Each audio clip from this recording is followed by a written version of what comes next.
Heyo and welcome to another episode of Build and Battle, our Manor Lords Let's Play, where we will build a beautiful medieval city while battling off bandits, brigands, and no-good doers. In the last episode, we left off on the eve of our first major battle with the raiders, and oh yeah, I'm kind of really nervous because while we're trying to fight off raiders, we're also fighting off starvation. So sit back and enjoy, as in this episode, we will tackle both of those issues. First, we need to fight off the bandits, and if we survive, we need to then battle starvation. Hopefully we won't lose to the raiders, because honestly, I do think that if we do lose, then our little settlement may end up on the brink of destruction. Alrighty, so let's jump right on into this then. So while we're sitting here waiting for the raiders to come in, we hit another development level. So let's come on in and let's get that deep mine. And immediately wait for planks to come in so that we can upgrade this. All right, we are on the eve of our first raider attack. We have no food. People are mad at us for no food. And the Baron just claimed another territory. It's okay.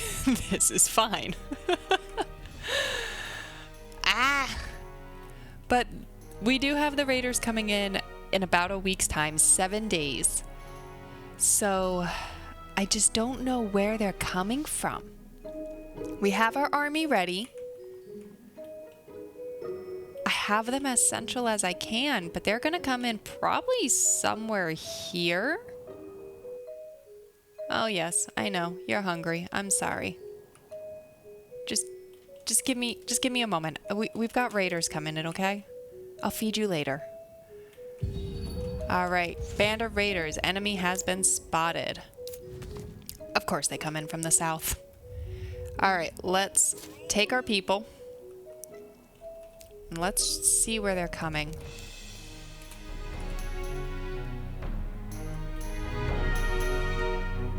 Just lost them.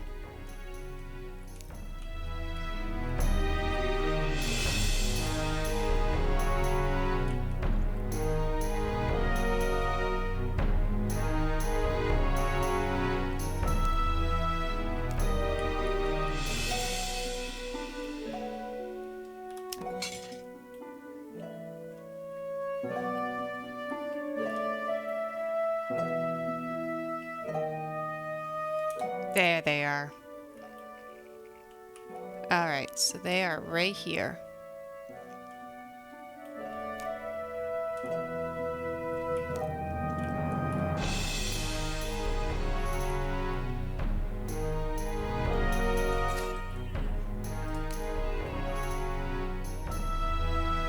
I'll reposition them with the archers in the back momentarily. I just don't know if the brigands are coming up towards our settlement or not. It'd be nice if I had the little marker, but I don't. Now I have a marker, but not all the markers. Okay, mission complete. Raiders are near. There they are. Okay, so let's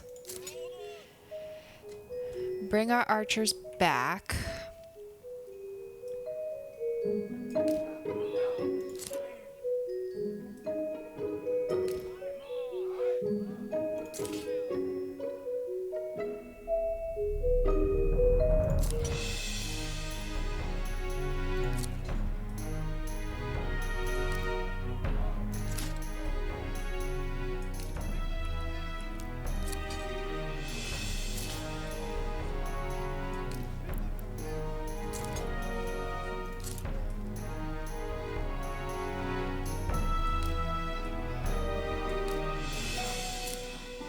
And we'll leave our retinue up there.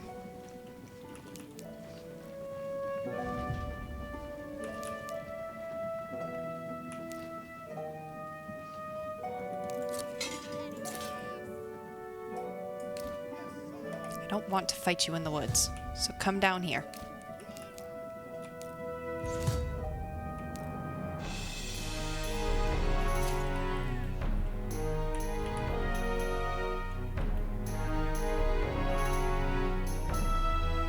Okay, they're coming in.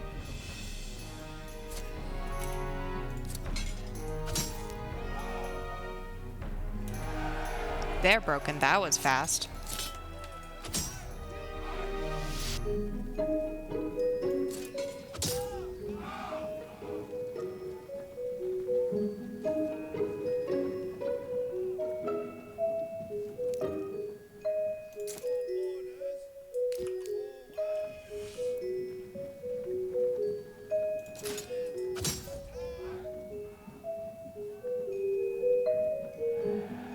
Okay, they're broken. Can we get the last ones? Yeah! I think that got all of them. Yeah, run away. Go back from whence you came. That one just died. Took an arrow to the knee and just was never the same again. Yeah, run away. And never come back. All right, we won, and thank goodness, because I really don't think the settlement would have survived if we had lost. So with our victory, I want to try and start focusing on taking another territory, and I'm kind of hoping to do it in this episode. I have my eyes set on Immenruth. It doesn't have great fertility, but it does have a rich hunting and berry deposit that I'm hoping to open trade with between the two territories.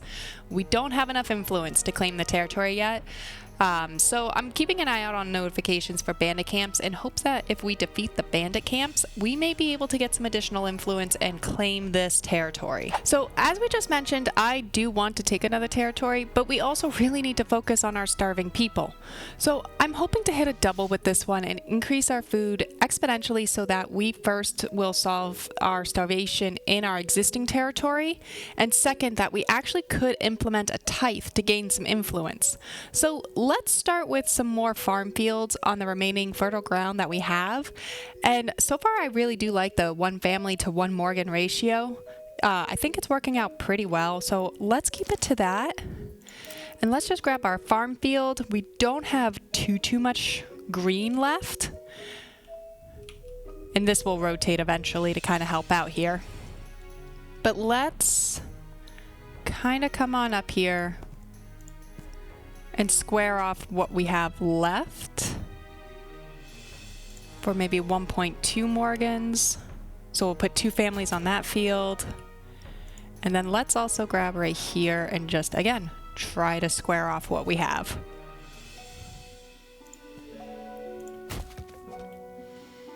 All right, hopefully that will help us out a little bit. And then we really need the wheat. But let's get a crop rotation on.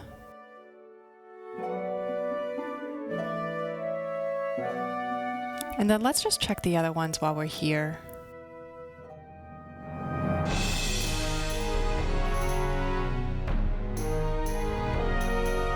All right, I think we'll work with that for now.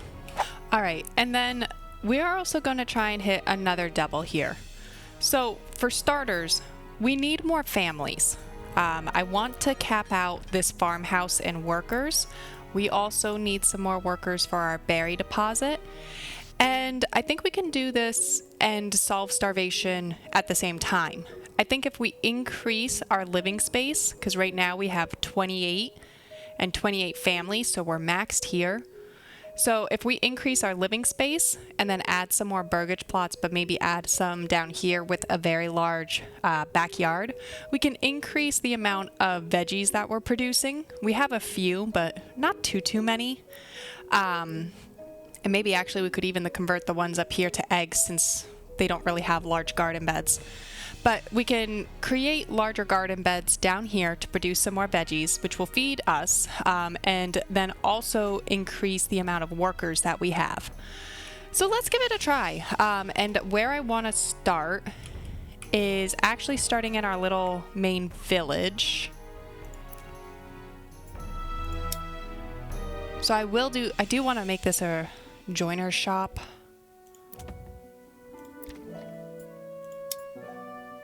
And a brewery eventually. So let's start by increasing the living space here and here. So that'll bring us up to 30. Let's add some more burgage plots because I've got a little bit of space here and I will need more space for artisans. So we'll do 1,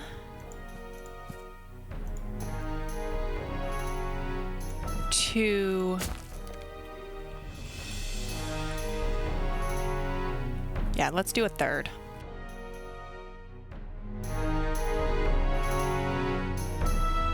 Okay, so we'll do 3 right here, and we'll upgrade all these with the additional living space.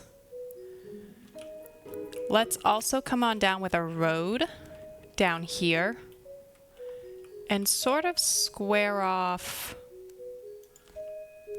these farm fields, I think, here. I think I want to do that just a little bit differently.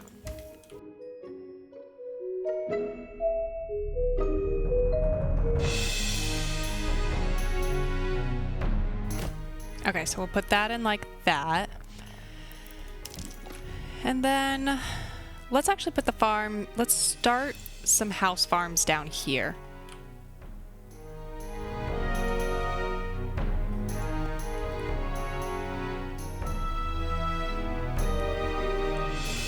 Because we could extend it all the way back there.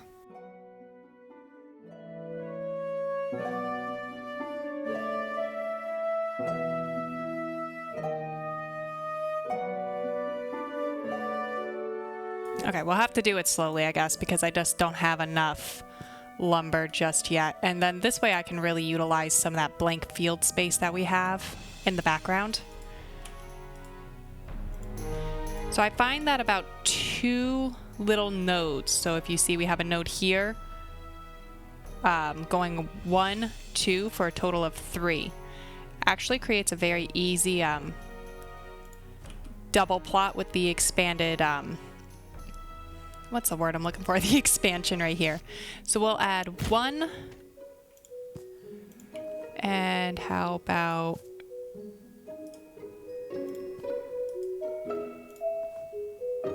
2.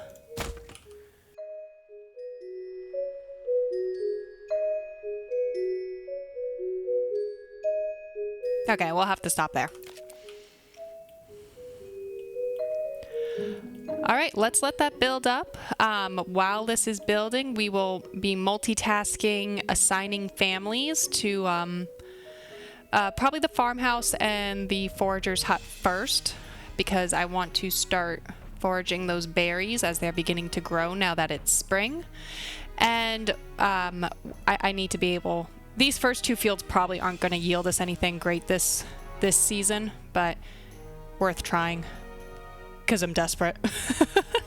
So let's work that out, and then as these grow I'll also assign, I won't assign any extensions here because I do want to keep this for artisans for now, but this area here I'll assign some veggie gardens. And then let's actually look, because I have veggie gardens right here. Let's just experiment.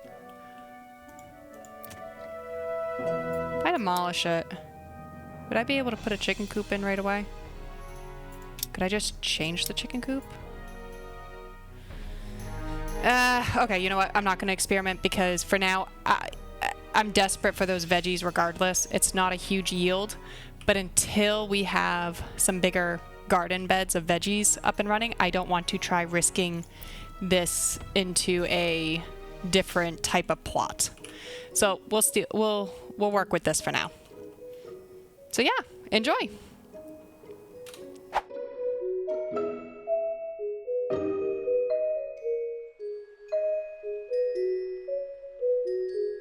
All right, so really quickly, I paused the game because we have a bandit camp right in the north of Immenruth too. So they're coming in fast. I really just want to see if I can try and rally our people and march them straight on over. So let's see how this does, because I'm really nervous about them hitting us first, so I am going to run them. Because I really want the influence here.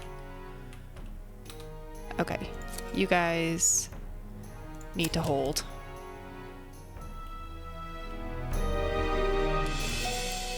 Because I can't have them...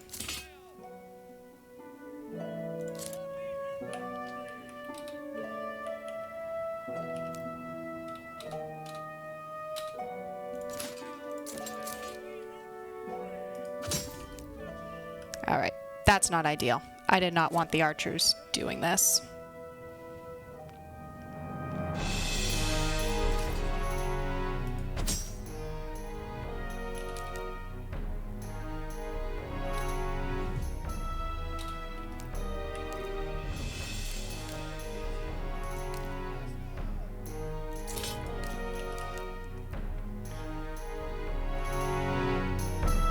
Okay, tried to get them out of here. We are now in the woods, which I'm not a fan of at all. Our pikemen are doing something.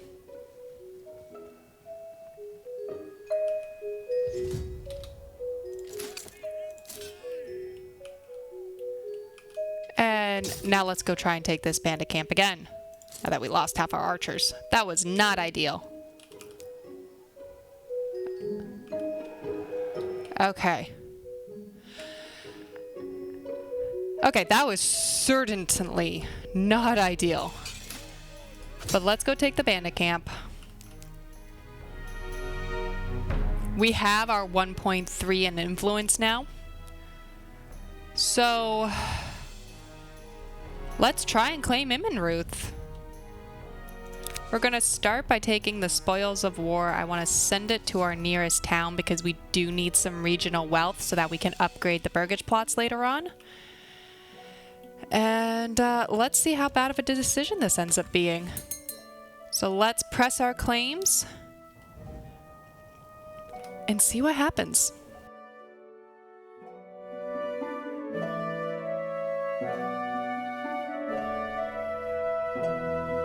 Awesome. Okay, so I paused the game for a second. We claimed our first territory a lot earlier than I was expecting to. Yeah, definitely a lot earlier than I was expecting to. Our archers took a massive hit on that because for some reason they just came charging. They came barreling in here. And our footmen weren't even there yet.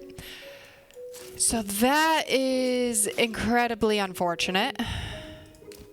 But let's march these guys on back to our territory. Let's come back to focusing on our starving people. And now we know that at least the Baron has one less territory. We might even try settling it, though I don't know. I don't know if it's a good idea just yet. Regardless, I'm glad that now the Baron might own most of the map. There's just get out of this view. Let's... Whoop.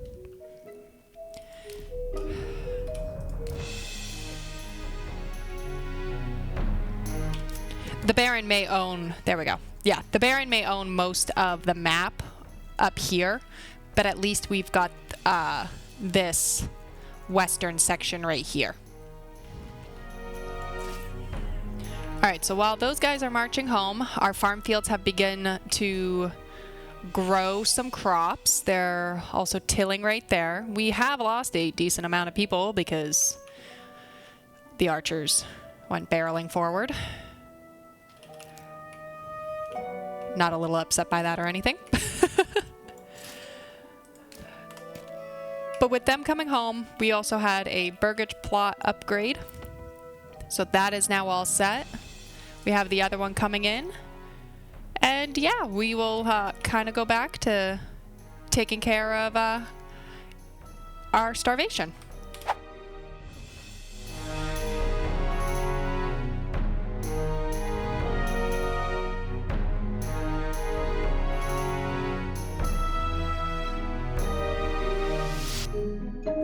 Alright, I think I'm going to try multitasking something here. I think I am going to take a worker from somewhere.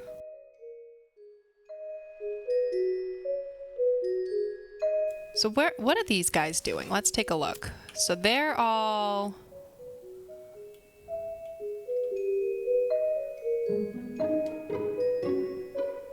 Okay, they actually are working on on stuff. So let's take the traders and let's assign him to the forager hut because we really need to get some berries in. And the hunters,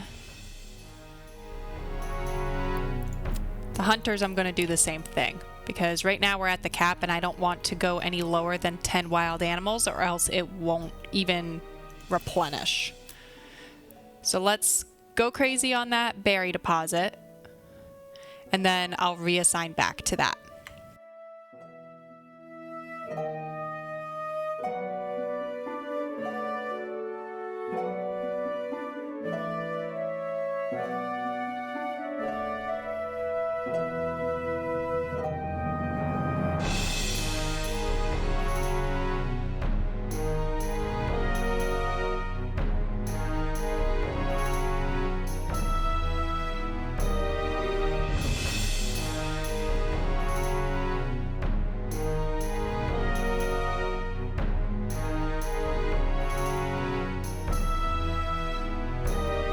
Alright, so we did just exhaust our mining pit just now.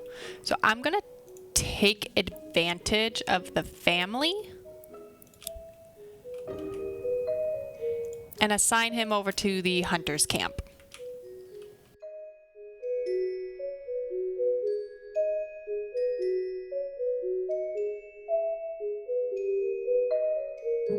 Alright, and now that all of our burgage plots are also created and there's no need for a construction worker right now, I am going to take that one spare family and put him on the farm so we can try to get as much from our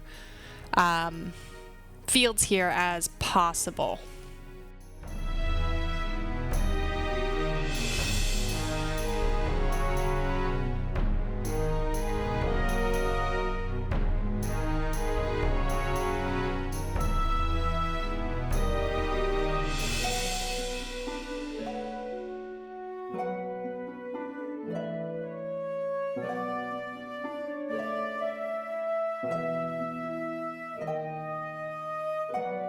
Alright, so I think what I'm going to do real quick, we have depleted our berries, so I am going to take these workers and I'm going to go move them over to the farms. That way, when autumn comes next month, we're hopefully got more people to collect this wheat. Alright, so I realized one thing. So it's September now. They are going to start plowing and sowing new crops in our fields. And I actually didn't leave any of these fields to fallow, which is going to really, really, really, really hurt our fertility. So what I'm going to do is these places where it's wicked red, I am going to put a fallow in. Try to rotate it for the most part. So we have 1, 2, 3, 4, 5, 6, and we can grow 3 crops total. So I think if we fallow 2 of these, we should be okay. So I think the second year we're going to fallow here. That one's barley. That actually has a fallow, which is nice. I'd rather focus on these 2.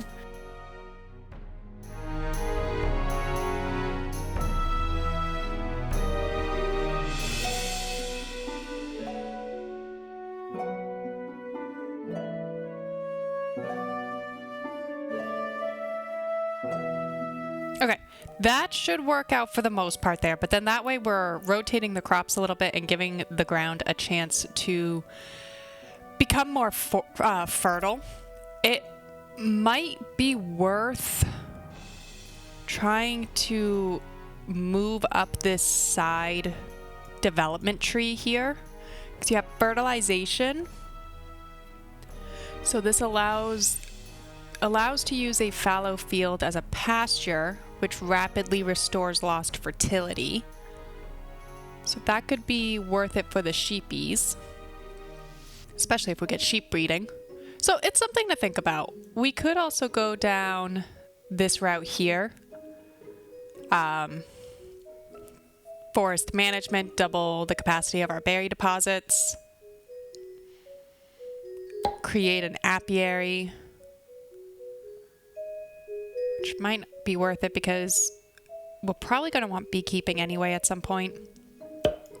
Anyway, food for thought. But the main piece here is making sure that we don't, completely go red everywhere and make it so that our ground, at least can't get rotated and is completely unfertile.